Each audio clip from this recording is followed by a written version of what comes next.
O maior e mais bem equipado hospital do Litoral Paulista, a Santa Casa de Santos conta com pronto-socorros adulto e infantil e ampla assistência 24 horas em diversas especialidades. O hospital também possui a maior rede de operadoras de plano de saúde credenciadas da região para atendimentos de urgência e emergência. Consulte os convênios credenciados. Santa Casa de Santos, o hospital que une história, pioneirismo e modernidade.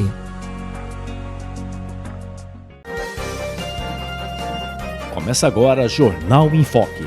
Apoio Santa Casa de Santos, cada dia mais completa.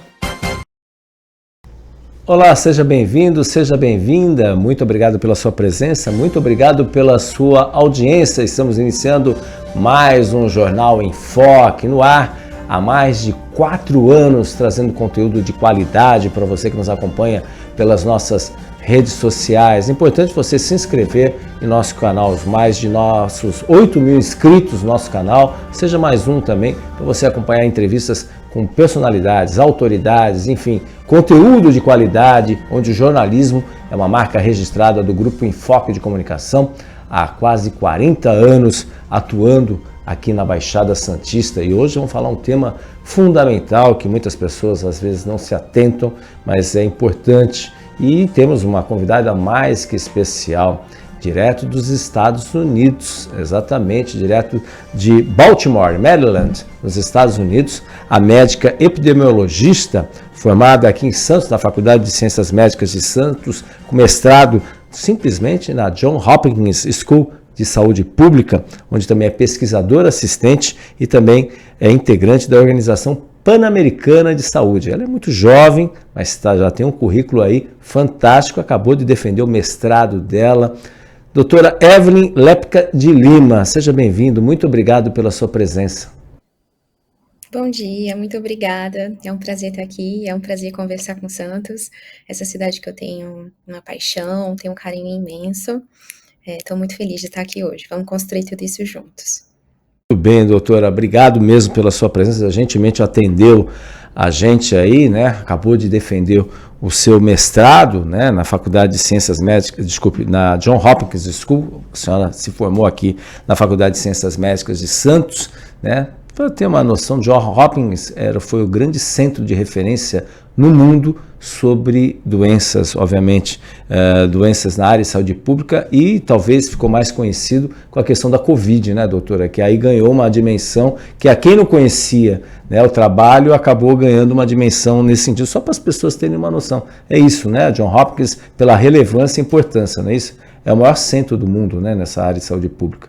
Eu acho que é uma das principais escolas de saúde pública do mundo, é uma escola muito antiga, tem uma tradição dos estudos epidemiológicos, de doenças infecciosas, dos estudos de doenças determinadas socialmente, tem uma estrutura muito grande, então acho que é uma escola que é mais antiga do que a própria Covid, tem um impacto mundial em pesquisas, desde vacinações, o impacto das vacinações, o impacto das desigualdades sociais nas transmissões de doenças infecciosas, mortalidade materno-infantil, enfim, carrega uma tradição por ser também uma universidade muito internacional, então mais de 65% do curso de saúde pública é composto por alunos internacionais, então são líderes que se formam todos os anos, que vão trabalhar nos seus respectivos sistemas de saúde mundiais, então aqui a gente tem essa oportunidade de fazer essa troca, de trazer um pouco do Brasil e de receber um pouco de fora,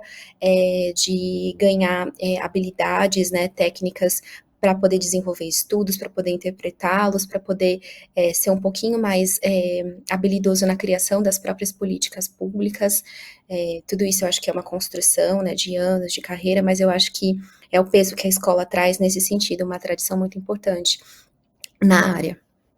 Exatamente, até interessante, né, doutora? A gente fica muito orgulhoso quando vê jovens como você, né, interesse na pesquisa, né, porque, obviamente, trabalhar com uma questão epidemiológica muitas vezes está ligado à questão de pesquisa, à questão de estudos, porque hoje a gente sabe também, muitos profissionais da medicina, conversando com vários profissionais mais, assim, com mais experiência,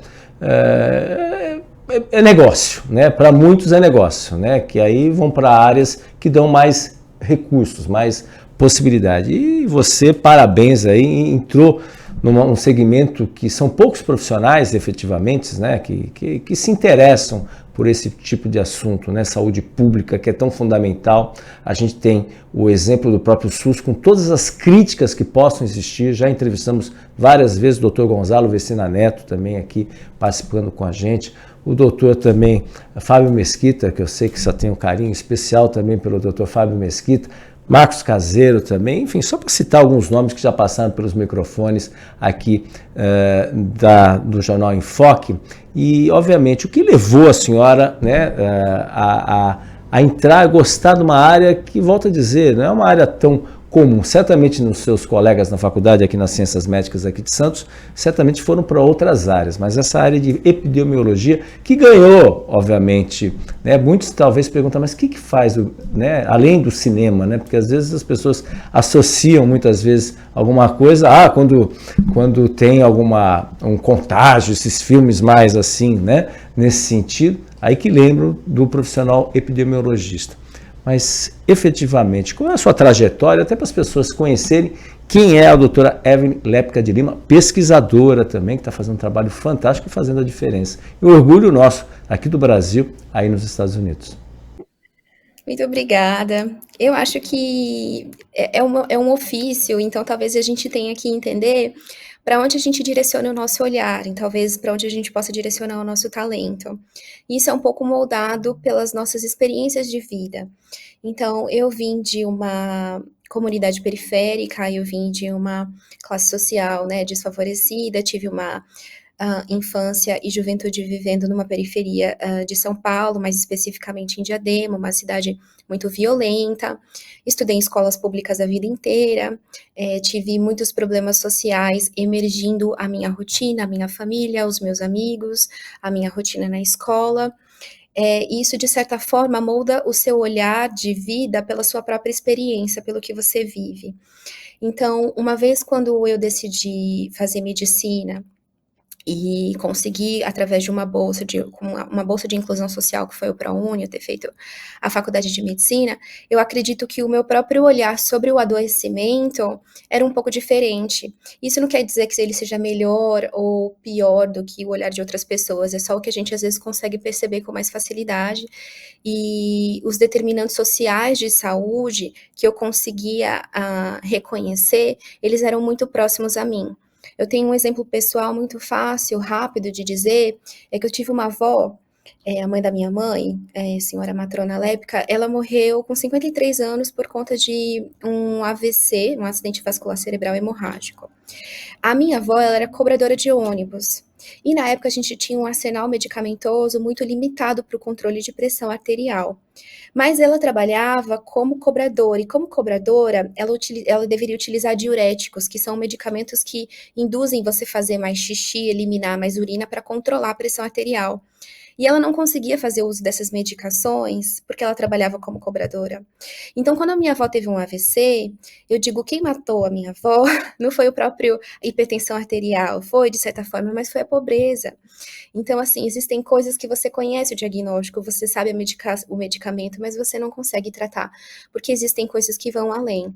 Então, talvez esse um pouco desse olhar e essa vontade de curar as pessoas ou aliviar o sofrimento humano através da redução dessas iniquidades de acesso à saúde, foram talvez o que moveram um pouco a minha carreira, ou movem até hoje, assim, né? Então, da faculdade, eu conheci o Dr. Caseiro, a gente começou a fazer pesquisas né, com o meu nível de aluna, para poder tentar reconhecer o ambiente ao redor. Participei de alguns projetos do Ministério da Saúde, como aluna pesquisadora ainda na universidade.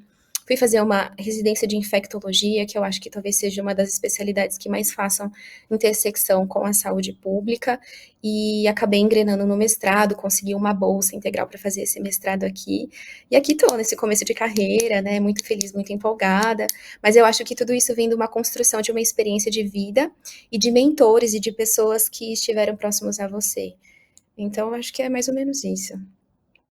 A gente sempre tem que ressaltar, né? A gente tem muito orgulho, né, de jovens como você, que estão aí tentando fazer a diferença. E tentando fazer a diferença, um dos motivos também, né, da gente ter esse contato, ter essa oportunidade de entrevistá-lo, foi um estudo que a senhora fez, vou chamar de senhora, né, eu sei que é muito jovem, mas é respeito, junto não só com o Dr. Marcos Caseiro, também com a sua colega Marcela Maria Carvalho Pontes também, que é muito interessante. Eu tenho um resumo aqui: diferença da média de idade ao morrer entre moradores das diferentes classes sociais do município de Santos, 2019 e 2010. Quando a doutora Evelyn fez, junto com o Marcos Caseiro e a doutora Marcela fizeram a pesquisa, não havia o censo de 2022, mas enfim, que esse dado é de 2019. E assim, a doutora, junto com os colegas, encontrou algo significativo e talvez as pessoas não percebam. Santos, que tem um dos maiores IDHs do país, né, considerada por muitos aí, né, dependendo do bairro que você mora, tem IDH de primeiro mundo. IDH é Índice de Desenvolvimento Humano, para quem não sabe, Índice de Desenvolvimento Humano de primeiro países europeus. Mas a gente também tem as nossas periferias, nós temos aí quase 35, 40 mil pessoas vivendo em periferias, nos cortiços, que são, infelizmente, uma outra realidade, que a gente vai falar muito sobre esse assunto.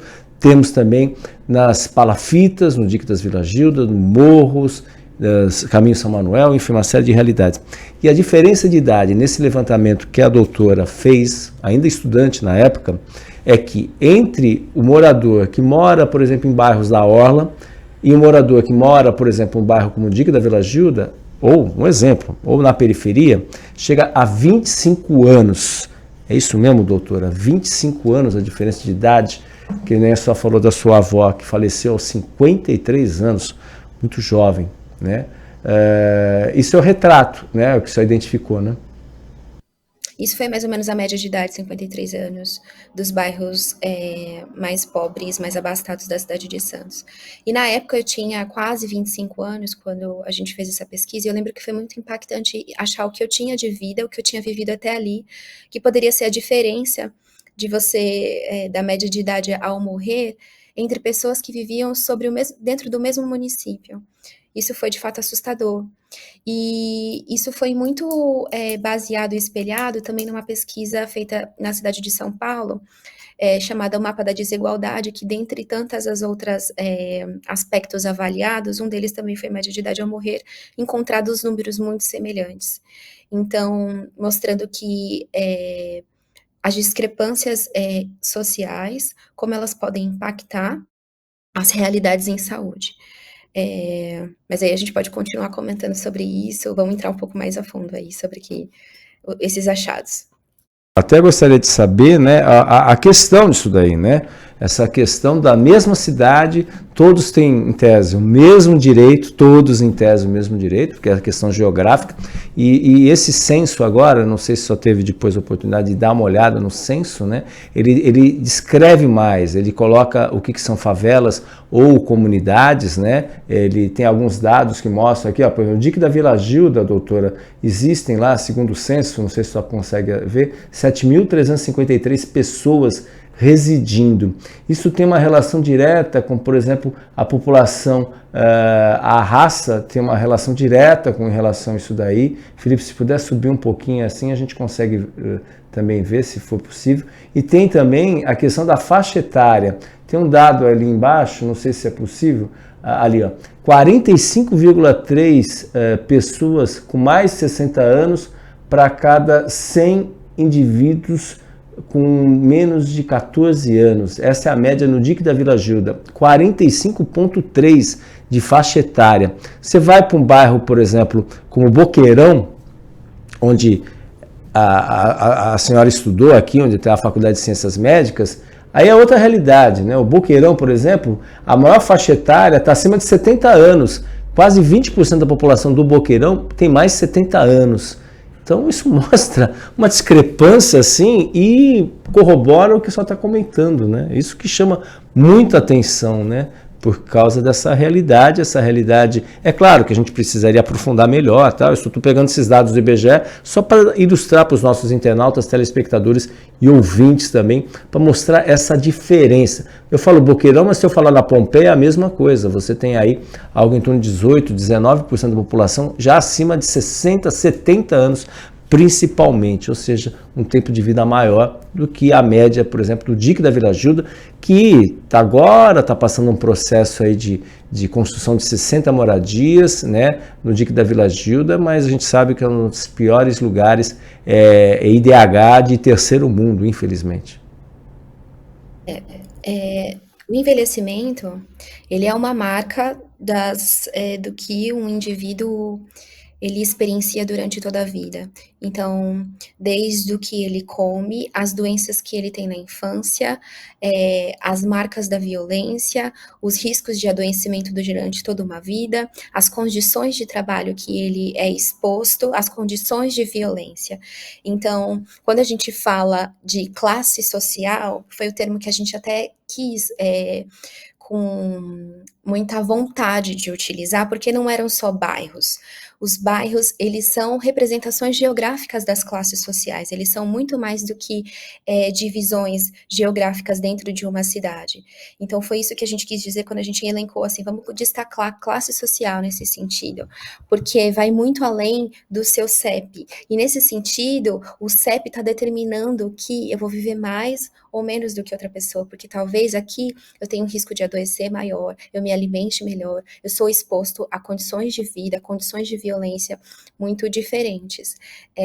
Então, eu acho que quando a gente traz esses dados do IBGE, a gente comenta com os achados que a gente trouxe, a gente consegue entender um panorama do que a média de idade ao morrer, o que seria um próximo, uma aproximação da expectativa de vida, ela é muito relacionada às condições que o indivíduo é exposto desde o momento que ele nasce. E quando ele nasce e vive em determinada região, tudo que está ao redor dele influencia, desde o acesso à saúde, o acesso à alimentação, os riscos de adoecimento, as condições de vida e consequentemente riscos de morrer e de viver. Você pode ver assim nessas imagens.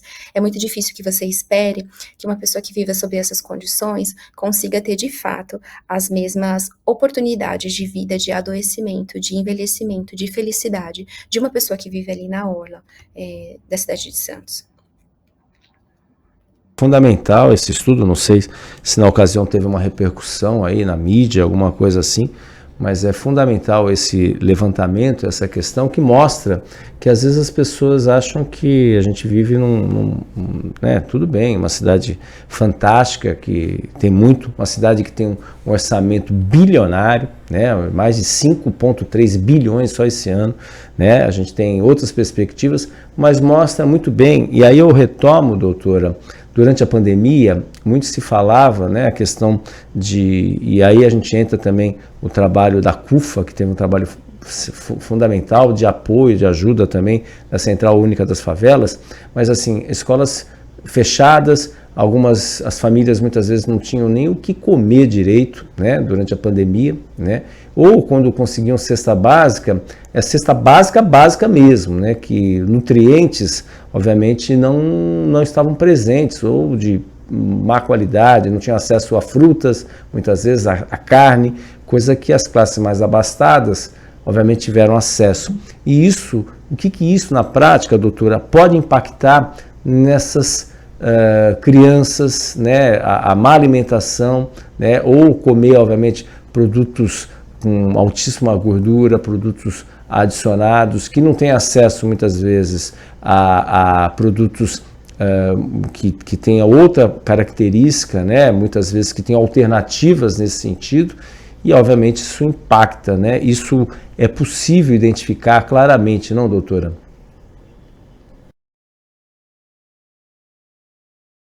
Primeiro, comunidades historicamente marginalizadas, né, que vivem à margem da sociedade.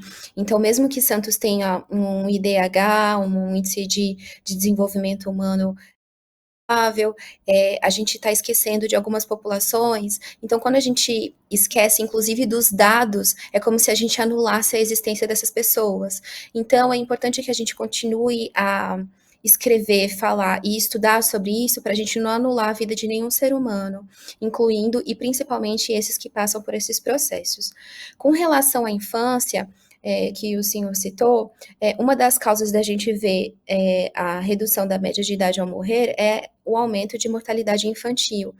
Então, a desnutrição, de fato, é um dos maiores fatores de risco para crianças desenvolverem processos infecciosos. Então, mortes por doenças infecciosas, que seriam quase que como falar de mortes evitáveis, porque quando você tem uma boa alimentação, tem um desenvolvimento do corpo, né, das funções biológicas melhor, das proteções, do acesso à vacina, da resposta à vacina, do risco de infecções como, por exemplo, as infecções pulmonares, as diarreias que matam crianças ao redor do mundo, ainda continuam matando crianças ao redor do mundo, principalmente em países que sofrem com os problemas sociais, com as desigualdades muito importantes e de acesso à saúde. Então, com relação à alimentação, ainda que essa pessoa seja obesa, né, o que mudou muito esse padrão para, talvez na década de 70, quando a gente olhava as populações pobres, elas eram extremamente magras e desnutridas. Hoje a gente vê um perfil de aumento de obesidade, mas ainda assim com a desnutrição, que às vezes as pessoas acham que não pode acontecer, muito pelo contrário. Então, são pessoas obesas e desnutridas, porque tem acesso à alimentação que é fácil, que é barata, refinada, ultraprocessada e não nutritiva. E isso tem um impacto não só a curto prazo, como a maior chance, né, de desenvolvimento de doenças na primeira infância, mas como também um risco cumulativo de exposição à obesidade e a outros fatores de risco para as doenças cardiovasculares, as doenças metabólicas no futuro. Então, é um impacto que começa desde da primeira infância. Essa questão, pelo estudo também, de identificar as principais causas, há diferença também nas principais causas de mortes da população que mora, por exemplo, na orla, da população que mora na periferia. É possível identificar isso também no estudo? A gente não fez essa publicação especificamente, mas é assim.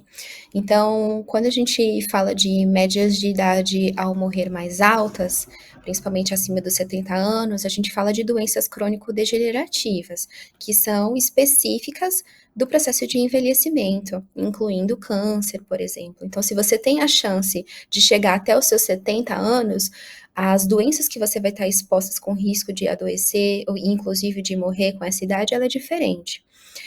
Quando a gente fala da redução da média de idade ao morrer, a gente está falando de doenças que puxam essa média lá para baixo.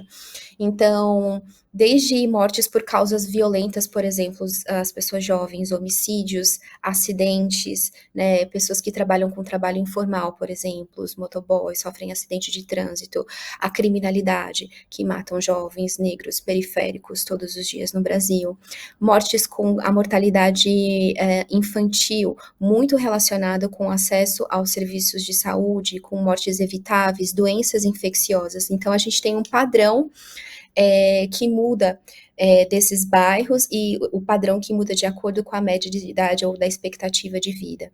Então, médias de idade ao morrer mais altas associadas com doenças crônico-degenerativas e médias de vidas mais baixas relacionadas com mortes violentas, com doenças infecciosas e também doenças crônicas, né, não comunicáveis, por exemplo, ao tabagismo, as diabetes e hipertensão, por exemplo, de forma não controlada, não que isso não impacte a população mais abastada, mas essa população que também sofre com essas doenças tem um acesso um pouco mais precário, tanto à medicação, ao cuidado médico e ao controle da doença, sofrendo mais precocemente os efeitos deletérios dessas condições. Como exemplo, né, tem o programa Farmácia Popular do governo federal, mas assim, não são todas as farmácias que atendem, né? Então, assim, se você pegar o bairro do Boqueirão, deve ter a maior quantidade de farmácias por metro quadrado da cidade. Em contrapartida, na Zona Noroeste, você tem poucas farmácias, especialmente de rede, que tem a questão da farmácia popular, né? Que aí sim, medicamentos gratuitos, né? E eu não estou falando nem estão na periferia. Você tem bairros, por exemplo, ali Marapé, Vila Belmiro, que a doutora certamente conhece ali, que é uma classe média de forma geral, né? Não é que nem mais da orla da praia, mas você também não tem farmácias ali com a farmácia popular, ou seja, que a pessoa pode retirar gratuitamente o seu medicamento. Então, tem alguma coisa errada aí. Justamente quem tem condições de pagar o medicamento, ainda que seja gratuito, né? Ainda que seja gratuito, todos têm direito, mas assim, melhor distribuição nas unidades que podem oferecer o programa Farmácia Popular como exemplo. Só citar o exemplo do que a doutora está falando. Doutora, a gente vai para um rápido intervalo comercial e voltaremos já no segundo bloco aqui do Jornal em Foque. Estamos apresentando o Jornal em Foque.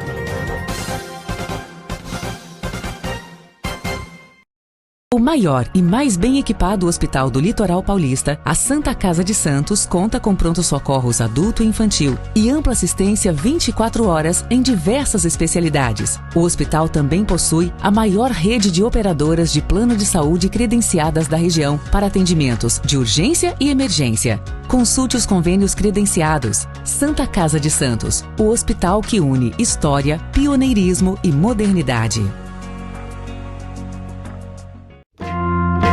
Você quer receber notícias do Boc News no seu celular e e-mail? É fácil. Acesse bocnews.com e inscreva-se para receber a edição digital do Boc News no seu final de semana. E para receber também o boletim diário, resumo do dia, sempre de segunda a sexta, envie uma mensagem pelo WhatsApp 13 99123 2141. Fique bem informado e receba sempre conteúdo de qualidade com a credibilidade do Boc News.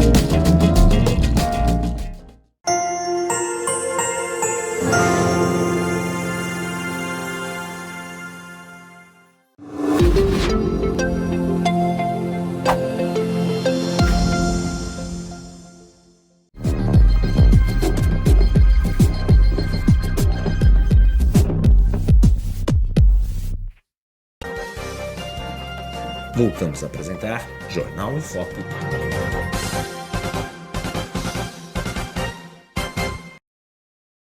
Olá, estamos de volta no segundo bloco do Jornal em Foque de hoje, trazendo como convidada a médica epidemiologista, formada aqui na Faculdade de Ciências Médicas de Santos, com mestrado do Johns Hopkins School na área de saúde, em saúde pública, onde é pesquisadora assistente e integrante da Organização Pan-Americana de Saúde, a doutora Evelyn Lepka de Lima. Está dando uma aula aqui sobre saúde pública, curiosidades, um estudo que ela fez junto com o Dr. Marcos Caseiro, professor universitário, atual vereador aqui em Santos, e a doutora Marcela Maria Carvalho Pontes, que mostra a diferença da média de idade ao morrer entre moradores das diferentes classes sociais do município de Santos em 2009 e 2010. Esse estudo é de 2019, mas ainda muito atual aí, se a gente for pegar, não deve ter, infelizmente, não deve mudar tanto assim nesse aspecto, até porque estava vendo aqui o resumo, né, doutora, essa discussão já é antiga, né, da questão das classes sociais, já estava desde na Inglaterra,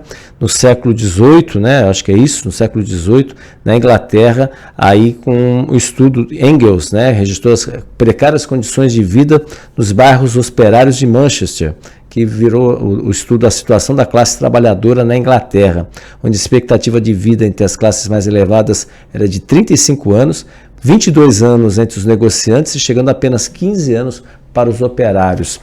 A situação melhorou lá, mas aqui a gente ainda está vivendo isso, né? Parece que a gente está no século XVIII ainda, pelo jeito. Né, doutora, além do Brasil, a senhora que está aí fazendo estudos, tendo contato com outros pesquisadores de outros lugares, a realidade nossa é muito parecida hoje com a realidade de quais países que a senhora identifica? Uma Índia, por exemplo, o México, ou tem algumas situações ainda piores do que a gente vivencia? Eu estou falando de uma cidade como Santos, que é uma referência aí para muitos pontos no Brasil. O Brasil ele tem a peculiaridade, infelizmente, das desigualdades sociais. Então, embora seja um país com um PIB importante mundialmente, uma economia, uma potência econômica mundial e importância aqui na região das Américas, a gente tem uma disparidade econômica muito grande e, consequente, uma disparidade de acesso de saúde, de qualidade de vida e, consequentemente, dos índices de saúde, com populações que são excluídas, né, marginalizadas à margem, e aí quando a gente faz um levantamento, uma mediana, uma média, uma fotografia do país, muitas vezes a gente traz isso para o meio e não consegue entender o quanto isso é discrepante. Alguns outros países, né, que compartilham um pouco da história do processo de colonização, de exploração, de luta de classes muito semelhantes, carregam também problemas estruturais, como, por exemplo, grandes aglomerações, aquela urbanização desenfreada, um processo de industrialização muito rápido. Então, os países que você citou, Colômbia, México, eles têm também realidades muito semelhantes, desigualdades sociais muito importantes também. Índia também é um país assim, é um pouco mais complexo, é muito difícil a gente falar de tantos outros países com realidades muito diferentes, mas que também sofrem dos mesmos tipos de desigualdades, de inequidades em saúde. Existem países com situações, obviamente, muito piores, porque passam não só por instabilidades climáticas, por guerras, instabilidades políticas, e isso, consequentemente, impacta nos indicadores de saúde, né, Afeganistão, República Democrática do Congo, Sudão, são países a gente vê hoje em dia epidemia de difteria, muitas dessas regiões, o retorno da poliomielite, então são condições mais extremas, e a gente vê como as realidades geográficas, sociais, políticas moldam o risco do desenvolvimento de doenças, moldam o perfil epidemiológico, moldam o risco de adoecimento dessas regiões. Então, não tem como você falar que a saúde está dissociada da política, que a saúde está dissociada dessas condições sociais. As condições sociais são um dos principais fatores de risco para o adoecimento. Então, não tem como um profissional de saúde se sentir isento de não olhar cuidadosamente para essas questões e entender que globalmente, localmente, dentro da nossa casa, do nosso bairro, na nossa comunidade, como a doença ela funciona em rede, né? São essas conexões sociais e o impacto em saúde que elas geram. Importante a questão das instabilidades climáticas, que tudo indica, infelizmente, apesar de alguns negacionistas apontarem que isso daí é um ledo engano, não tem nenhuma relação, que desde que o mundo é mundo isso acontece. A gente sabe muito claramente, já trouxemos vários pesquisadores aqui falando sobre o avanço do timing, né, do tempo que essas mudanças estão acontecendo. A temperatura está subindo, quando a temperatura sobe, você tem um efeito cascata também, e isso reflete também na saúde das pessoas, né? Você tem mais gente morrendo, por exemplo, quando chove mais, a temperatura esquenta, você tem a proliferação de mosquitos. O mosquito da dengue é um exemplo, né? Infelizmente, semana passada, uma jovem aqui em Santos morreu de dengue hemorrágica, e a gente tem cada vez mais um número crescente de pessoas morrendo, não só por essa e outras doenças. A gente soma-se a isso também, além dessa questão das mudanças climáticas, são fato, e isso tem um impacto, e eu gostaria de saber da doutora qual é o impacto que isso provoca a cada aumento de temperatura na qualidade de vida das pessoas de forma geral. Quem tem hipertensão, por exemplo, aumenta a temperatura, isso vai aumentando os riscos nesse sentido, vai estrangulando ainda mais o sistema público de saúde dos países, se é que alguns ainda têm, alguns nem têm esse sistema como a gente conhece como o SUS, com todos os defeitos, mas o SUS, é importante isso. E aí também outro tema também, a questão das guerras. Infelizmente, a gente está vivenciando mais um conflito agora, né? Israel com o Irã, não se sabe o que vai acontecer, já tivemos o episódio, infelizmente, a faixa de Gaza, a situação na Palestina é uma situação dramática, Ucrânia, enfim, fora que a gente não aborda tanto a África também, tem uma série de conflitos internos nos países, que poucos são divulgados na mídia, e muita gente acha que não está acontecendo nada, ou vive em Nárnia ou vive em Marte. A senhora, como pesquisadora, né, até para alguns esclarecimentos, quais são os impactos que as mudanças climáticas vão trazer cada vez mais na saúde pública e, obviamente, guerras, como a gente tem vivenciado, que impacto que isso vão ter também na saúde e no futuro, especialmente das crianças, né, que, enfim, entre outros, claro, outros casos, mas especialmente nas crianças. Existe um conceito muito interessante chamado One Health, né? Que é saúde única, que é a correlação, né, do o homem com seu habitat, com o ambiente em que ele vive. Isso é um conceito único, né? De como isso tudo se relaciona. Então, prever os impactos das alterações climáticas, na verdade, a gente precisa falar da realidade, do que já está acontecendo por conta das mudanças climáticas. O exemplo da dengue é um exemplo muito próximo nosso, que é uma doença que a gente já conhece muito bem, né? Os médicos brasileiros, quando você vem para cá, sabem trabalhar com dengue, mas é uma doença que está se espalhando globalmente em regiões que antes não tinham a presença do mosquito e agora tem, inclusive, países da Europa, Estados Unidos, isso tem se espalhado de uma forma muito rápida, né? Então, doenças de transmissão por mosquito, quando a gente fala de desmatamento, de aumento da temperatura, elas são muito importantes, mas também existe as doenças cardiovasculares muito correlacionadas com o aumento da poluição.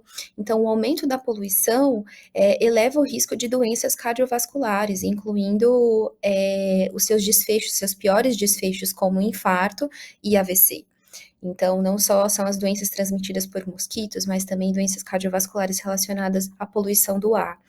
Além disso, as doenças pulmonares nas crianças, como asma, né, a famosa bronquite, né, a inflamação dos brônquios pulmonares nas crianças, o aumento das infecções virais respiratórias também nas crianças. Teve um estudo muito interessante aqui em Baltimore, que existe um padrão geográfico para as doenças respiratórias na infância, relacionadas, por exemplo, à asma e à bronquite, e eles conseguiram perceber que nessas regiões era onde tinham os spots, os locais com maior infestação de ratos. Então, só para ter uma noção que como a distribuição das nossas doenças está relacionada aos locais em que a gente vive. Então, a distribuição das doenças respiratórias nas crianças associadas às distribuições das maiores concentrações de rato na cidade. Então, essa relação ela é muito mais intrínseca, muito mais profunda do que às vezes a gente comenta, do que a gente fala. Acho que era isso. Eu não lembro a sua outra pergunta. Das guerras também, doutora. Acho que é importante o seu esclarecimento, porque às vezes as pessoas acham que nos Estados Unidos não tem problema, não tem muito problema, e como tem problema também. É claro que muitas vezes é colocado debaixo do tapete, é pouco divulgado na mídia e tal, mas também, né, essa relação ratos com crianças, e lá aí não tem o sistema público de saúde como a gente tem aqui no SUS, com mais críticas que possam ser feitas, mas você vai ser atendido. Aí não tem jeito, né, doutora? Como é que funciona? Por exemplo, uma mãe que tem uma criança com problemas respiratórios, a quem ela recorre? Nas universidades? Ou se não tem esse acesso? Como é que funciona isso? Depende um pouco do estado, né? Então, acho que Maryland talvez seja um dos estados que tem uma cobertura um pouco melhor nesse sentido, mas existem alguns programas específicos, o Medicare e o Medicaid, para crianças, população de baixa renda e para idosos. Então, talvez essa seja uma cobertura que seja coberta pelo estado para essas populações-chave. Então, talvez elas não fiquem totalmente desamparadas nesse sentido. Mas é uma concepção de acesso à saúde, acesso ao medicamento muito diferente do que a gente tem, que é culturalmente até difícil de entender. Mais complexo, né? Mas existem esses dois tipos de programa que geram uma certa cobertura para essas populações que são as mais vulnerabilizadas. E com relação às guerras, obviamente o impacto, principalmente quando a gente fala de serviços de saúde, é surpreendente, né? Então, desde o acesso às vacinas, ao acesso aos medicamentos básicos, a estabilidade do serviço médico funcionando nos locais. Tem um exemplo que eu acho muito interessante, que foi o que aconteceu com a monkeypox recentemente. A monkeypox era uma doença endêmica da região da República Democrática do Congo, mas a gente até hoje não tinha uma vacina para a doença, não tinha um olhar sobre a doença, ninguém falava sobre monkeypox. Quando a monkeypox passou a cruzar algumas determinadas fronteiras, como a Europa, como o Hemisfério Norte, a gente começou a falar sobre o monkeypox, a falar sobre uma possível vacina sobre monkeypox. Então, a República Democrática do Congo passa por uma instabilidade, né, uma instabilidade política, uma guerra interna muito importante, E o impacto que eu falo dessas doenças que eram negligenciadas, como eu falo, o nosso olhar é negligenciado a essas populações. Então, quando essas doenças passam a atingir certas fronteiras, a gente passa a olhar e fala, nossa, a gente precisa talvez de uma vacina para essa doença existe, né, a gente começa a estudar, falar sobre ela, mas ela vem matando crianças e mulheres e pessoas há tanto tempo, então o nosso olhar, para quem a gente olha, para quem o mundo olha, importa muito, né? E a gente sempre lembra, né, às vezes, né, aí as atenções, quando muitos criticam a questão das vacinas, né, a gente sempre lembra e aí a gente torce, né, por exemplo, você falou agora da dengue, e até hoje a gente não tem agora o Butantan já mandou para a Anvisa, a expectativa é que a gente tenha finalmente essa vacina da dengue, né, tem outras vacinas, são caras, mas a vacina do Butantan, isso mostra a força da pesquisa e da ciência, né? Apesar de alguns ainda não acreditarem como a ciência é importante para a gente. Doutora, a gente vai para um rápido intervalo comercial e já voltaremos no último bloco aqui do Jornal em Foque. Estamos apresentando o Jornal em Foque.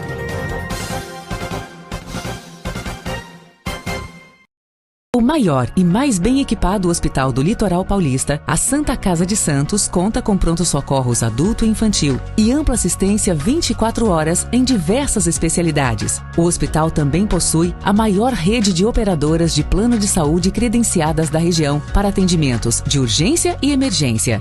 Consulte os convênios credenciados. Santa Casa de Santos, o hospital que une história, pioneirismo e modernidade. Você quer receber notícias do Boc News no seu celular e e-mail? É fácil. Acesse bocnews.com e inscreva-se para receber a edição digital do Boc News no seu final de semana. E para receber também o boletim diário, resumo do dia, sempre de segunda a sexta, envie uma mensagem pelo WhatsApp 13 99123 2141. Fique bem informado e receba sempre conteúdo de qualidade com a credibilidade do Boc News.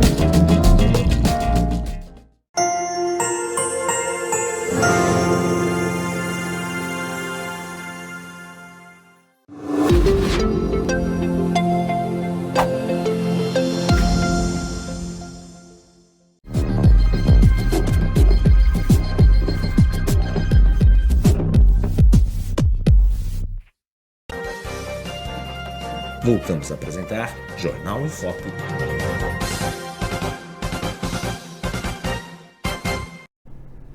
Olá, estamos de volta no último bloco do Jornal em Foque de hoje. Passa muito rápido, a gente sempre fala quando o convidado tem muito conteúdo, o tempo literalmente voa.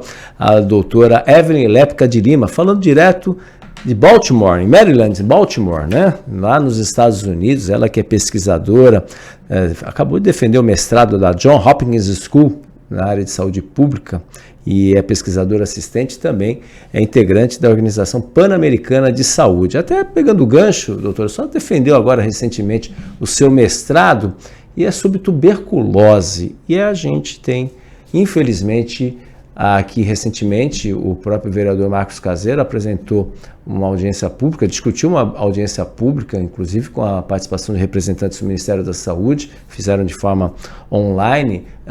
Nossos números são estarrecedores em termos de tuberculose. A senhora também pegou Santos, aí, pela sua experiência aqui na cidade, pegou Santos para contribuir para o seu estudo aí. Essa doença aqui, infelizmente, é uma doença silenciosa que a gente ainda patina muito, infelizmente ela traz sérios prejuízos até a morte nesse aspecto. Lembrando, até o próprio Hospital Guilherme Álvaro é símbolo também, nasceu por causa disso. Então essa história é muito antiga aqui na nossa realidade, a umidade, enfim, uma série de questões. Doutora, por favor, falar da sua dissertação, parabéns inclusive, porque foi um sucesso, certamente vai contribuir muito na área de pesquisas e políticas públicas, que é o que mais importa. A gente tem estudado aqui a recaída de tuberculose ou a recorrência, né? O risco de ter tuberculose de novo depois do primeiro episódio de tuberculose. Acho que o primeiro ponto muito interessante é que os fatores de risco para você ter tuberculose de novo são os mesmos fatores de risco para ter o primeiro episódio de tuberculose. E na nossa experiência, os principais fatores relacionados ao risco de ter tuberculose, a gente divide em vulnerabilidades, que a gente chama clínicas e sociais.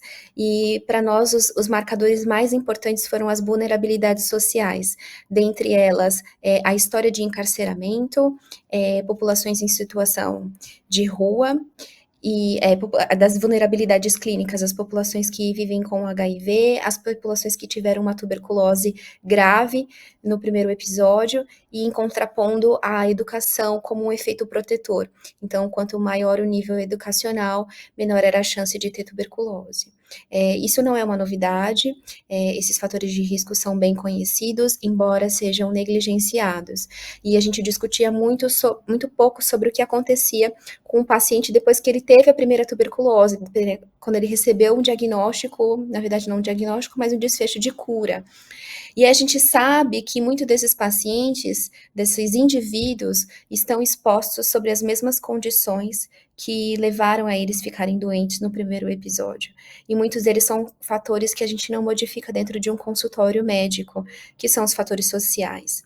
Então, é só mais um alerta de que a tuberculose é uma doença determinada socialmente e que para a gente entender esse problema e enfrentar esse problema de saúde pública, a gente precisa olhar para as vulnerabilidades sociais.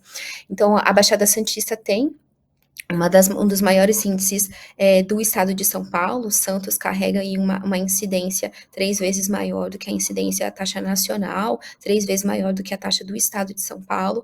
Então, é necessário, é urgente que a gente discuta essas questões.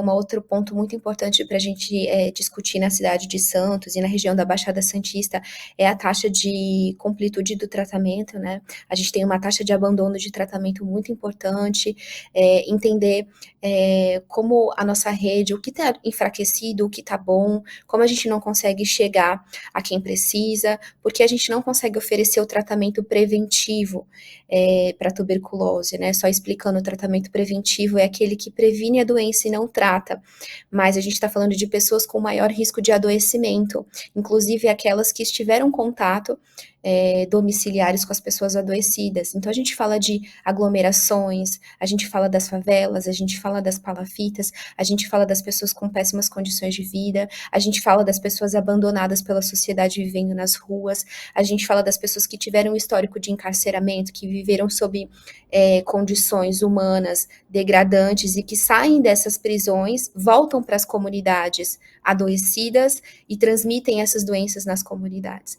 Então, falar do controle da tuberculose é falar de um controle social, de um controle em rede de tudo isso.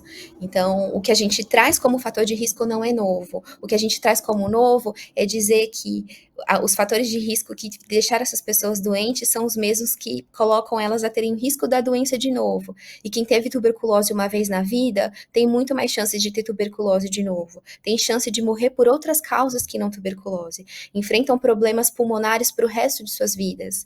E será que estamos olhando para essa população? Quem são os sobreviventes de tuberculose? E pior, quem são aqueles que ainda não sobreviveram para contar a história? Então, Santos e a Baixada Santista, eu acho que tem uma missão muito importante agora do controle dessa doença, de levar a sério essa luta. Eu fico muito feliz que o Dr. Marcos Caseiro encabece esse movimento e que tenham nomes agora pensando e lutando em estruturar estratégias, a gente fazer um diagnóstico do que está acontecendo na região, estudar, trabalhar os nossos dados, buscar soluções, porque esse índice de incidência é incompatível, a gente não pode aceitar isso com naturalidade, com normalidade. A gente não pode continuar esquecendo de quem são essas pessoas que adoecem e morrem por tuberculose. Elas não podem continuar invisíveis, e é por isso que nós estamos aqui. O índice de recorrência, e tem perfil mais homem, mais mulher, faixa etária, existe perfil, ou a tuberculose ela atinge independente de sexo, gênero, de gênero, de raça, ou tem algum impacto também em relação à faixa etária? Existe alguma coisa nesse sentido? Tem impacto, sim. População jovem, né, adulto jovem, a população mais afetada, a média de idade mais ou menos de 35, 33, 35 anos. Homens são majoritariamente mais afetados. A gente acredita muito que essa população esteja mais em ambientes com maior risco de contaminação. Então, prisões, bares, associados a comportamentos de risco como o uso de álcool, o uso de drogas ilícitas, o tabagismo, são fatores de risco, exposição a ambientes de trabalho informal com superlotação, construção civil, por exemplo. Então, frequentar bares, prisões, construção civil é um comportamento mais associado ao sexo masculino, e o sexo masculino é mais predominantemente afetado tanto pelo risco da primeira tuberculose, como também da recorrência dela. Raça também foi mais prevalente na população considerada parda e negra. Então, é uma doença que eu falo social, a tuberculose. Ela não só tem os riscos biológicos, como, por exemplo, um bem conhecido, o HIV ou mesmo a diabetes, mas a maior parte dos fatores de risco da tuberculose refletem os padrões sociais da nossa sociedade, as dificuldades de acesso, são pessoas que frequentam menos os serviços de saúde, e a educação, né, a redução dos anos de educação, a literacia mais baixa, reflete também muito na própria percepção do adoecimento, na percepção do cuidado, na percepção de como fazer o tratamento, de como se entender doente. E existe um estigma muito importante, né, com relação à tuberculose. As pessoas têm muita dificuldade de falar, têm um preconceito muito grande com o próprio tratamento. Então, você imagina que existe uma senhora, que ela é uma empregada doméstica, e ela tem tuberculose. Como ela fala para o patrão dela que ela está fazendo um tratamento para tuberculose sem ter o medo de ser mandada embora? Entende? Então, é uma doença com estigmas e aspectos sociais muito relevantes que a gente precisa olhar com muito cuidado. Preocupante. Doutora, a gente já está caminhando para o final, tem algumas questões aqui. Eu gostaria de saber, o Programa de Saúde da Família, algumas cidades que têm o Programa de Saúde da Família têm desempenhos muito positivos, outras que ainda patinam em relação a isso. Portanto, está mais que provado que o Programa de Saúde da Família tem um papel importante. O que falta, doutora, e aí os exemplos que existem, o que falta para a gente avançar? Porque até para identificar muitos desses casos, como o próprio tuberculose mesmo, as pessoas às vezes nem sabem que ela tem tuberculose, né? E aí ela está transmitindo para outras pessoas ou correndo risco para outras pessoas. Como é que funciona, na sua opinião, o que precisa fazer para a gente avançar nessa questão do Programa de Saúde da Família? E eu reforço também, a senhora como uma pesquisadora, com um olhar social muito importante, o papel do SUS, né? O que a gente ainda, por mais críticas, volto a dizer que todo mundo é fácil reclamar, mas assim, o papel do SUS é fundamental nesse aspecto.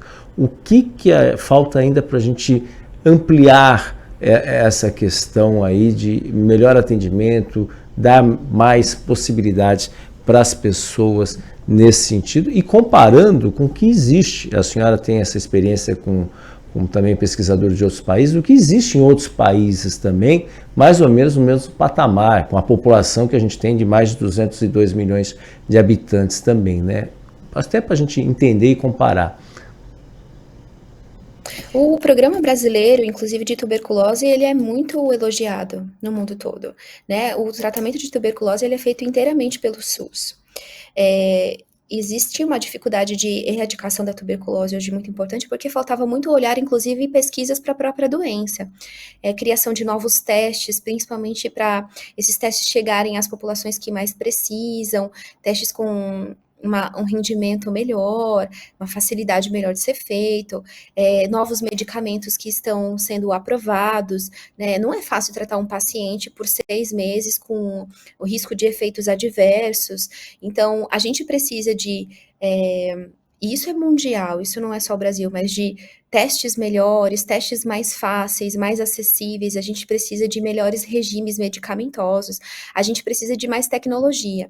Nos últimos anos, a gente tem avançado muito com relação a isso, muito mais do que nos últimos 50 anos. Agora, a grande questão, a gente precisa fazer com que essas tecnologias cheguem a quem precisa. Então, essa transmissão em rede dessa tecnologia precisa ser feita com sucesso, e eu acho que esses serão os próximos desafios. Com relação aos programas de seguridade social, a gente tem uns estudos muito interessantes que saíram no Lancet, inclusive, com uma coorte brasileira muito bonita, de 100 milhões de pessoas, que mostram que o impacto do Bolsa Família na tuberculose nesses últimos anos, talvez tenha sido mais do que qualquer outro medicamento, o Bolsa Família foi o fator que mais reduziu a tuberculose no Brasil nesses últimos anos. Então, entendendo o impacto social. Seria muito interessante que a gente tivesse uma intersecção melhor entre os sistemas de saúde e os sistemas de seguridade social. Então, oferecer suporte social, oferecer reduzir o risco de insegurança alimentar, por exemplo, de instabilidade financeira para o paciente que trata tuberculose, torná-lo mais próximo do serviço de saúde, estar próximo da sua família, então facilitar também o próprio serviço de saúde de detectar a doença na família dele, de fazer o tratamento preventivo nas pessoas que tiveram contato com eles, de olhar para as tuberculoses nas prisões, de olhar para a tuberculose nos moradores de área livre, nas pessoas marginalizadas que estão sob o uso de drogas, de alcoolismos nas ruas. Então, como fazer para estar próximas dessas populações? Eu acho que esses são os nossos grandes desafios e eles envolvem muito a intersecção entre os sistemas de saúde, entre os programas sociais, uma ação multissetorial, multilateral. Então, eu acho que o controle da tuberculose ele tem que seguir por esse caminho, não só a ciência produzindo tecnologia, mas como também os nossos esforços de implementação e democratização do acesso a essas tecnologias, sejam elas diagnósticas ou terapêuticas. A gente já está no finalzinho mesmo, até queria só pegar um gancho para as pessoas entenderem.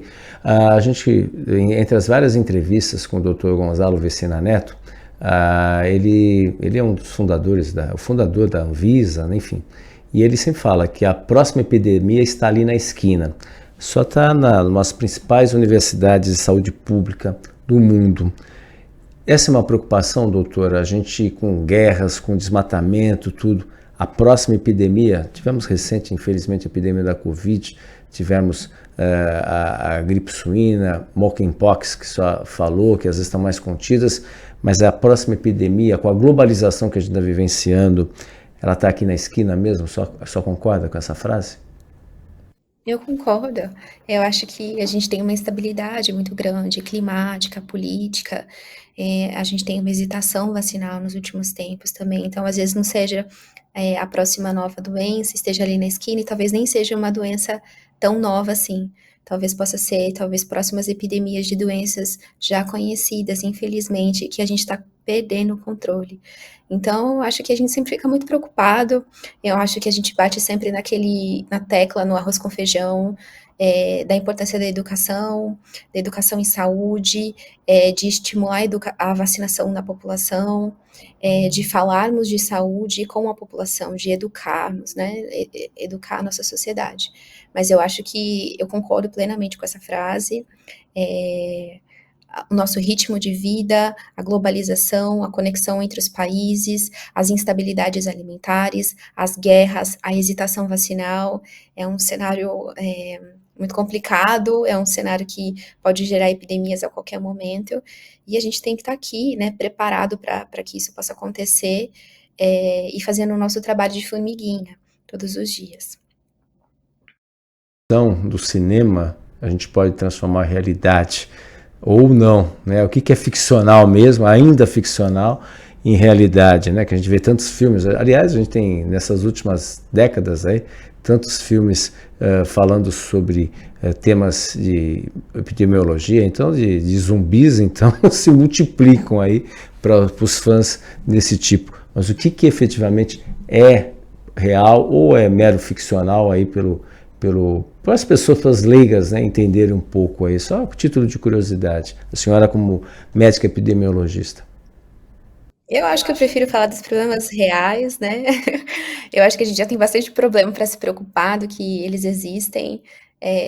Um dos exemplos que eu sempre falo é o aumento dos casos de sífilis, por exemplo, que a gente vê no mundo todo, vê no Brasil, vê na Baixada Santista, é um problema real.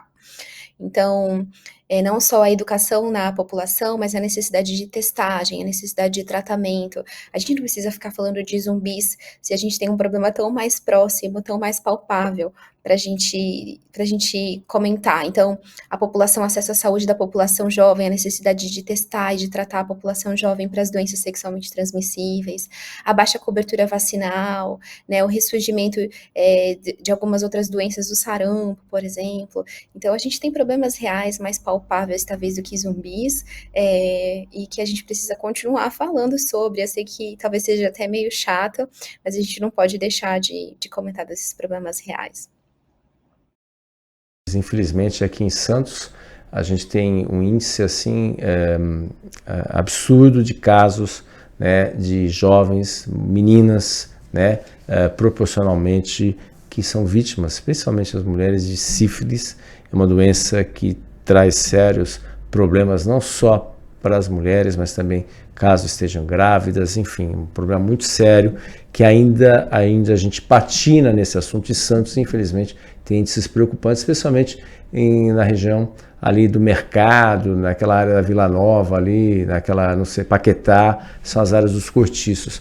Temos indicadores que estão disponíveis nos dados do boletim epidemiológico, inclusive da Prefeitura de Santos. Não é nenhuma novidade o que a gente está dizendo. A gente tem uma proporcionalidade preocupante, especialmente entre mulheres jovens aqui em Santos que vivem nessas regiões. Apenas para citar como exemplo que a doutora colocou. Doutora, infelizmente chegamos ao final. Eu queria agradecer muito sua participação, sua presença. Parabéns novamente, aí, sucesso aí na sua trajetória, um orgulho nosso, uma brasileira, né, fazendo história aí, começando sua trajetória ao longo aí. Eu tenho certeza que seus mentores aqui, né, outros professores, Dr. Fábio Mesquita também, Dr. Caseiro, enfim, outros profissionais também estão muito orgulhosos pela sua trajetória aí, numa das principais instituições de saúde pública do mundo, a Johns Hopkins, que é uma referência aí nesse sentido. Muito obrigado, doutora. Sucesso. Eu que agradeço, foi um prazer imenso poder conversar um pouco sobre essa região que eu estudo, que eu admiro, que eu quero lutar junto. Obrigado pelas referências dos meus grandes mestres que estavam aí com vocês esses dias. Então, foi um prazer imenso, uma alegria sem tamanho. Muito obrigada, eu que agradeço.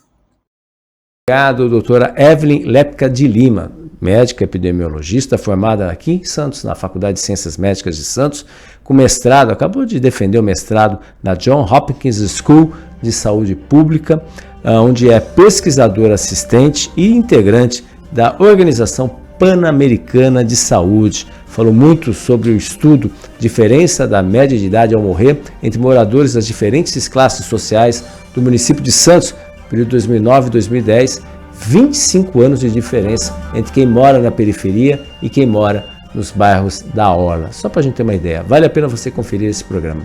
Lembrando, reprise às 5 horas da tarde na TV Com e no mesmo horário, Rádio Santos FM. Tenham todos um ótimo dia e até amanhã em mais um Jornal em Foque. Tchau, tchau. O maior e mais bem equipado hospital do Litoral Paulista, a Santa Casa de Santos, conta com pronto-socorros adulto e infantil e ampla assistência 24 horas em diversas especialidades. O hospital também possui a maior rede de operadoras de plano de saúde credenciadas da região para atendimentos de urgência e emergência. Consulte os convênios credenciados. Santa Casa de Santos, o hospital que une história, pioneirismo e modernidade. Você conferiu Jornal em Foque. Apoio Santa Casa de Santos, cada dia mais completa.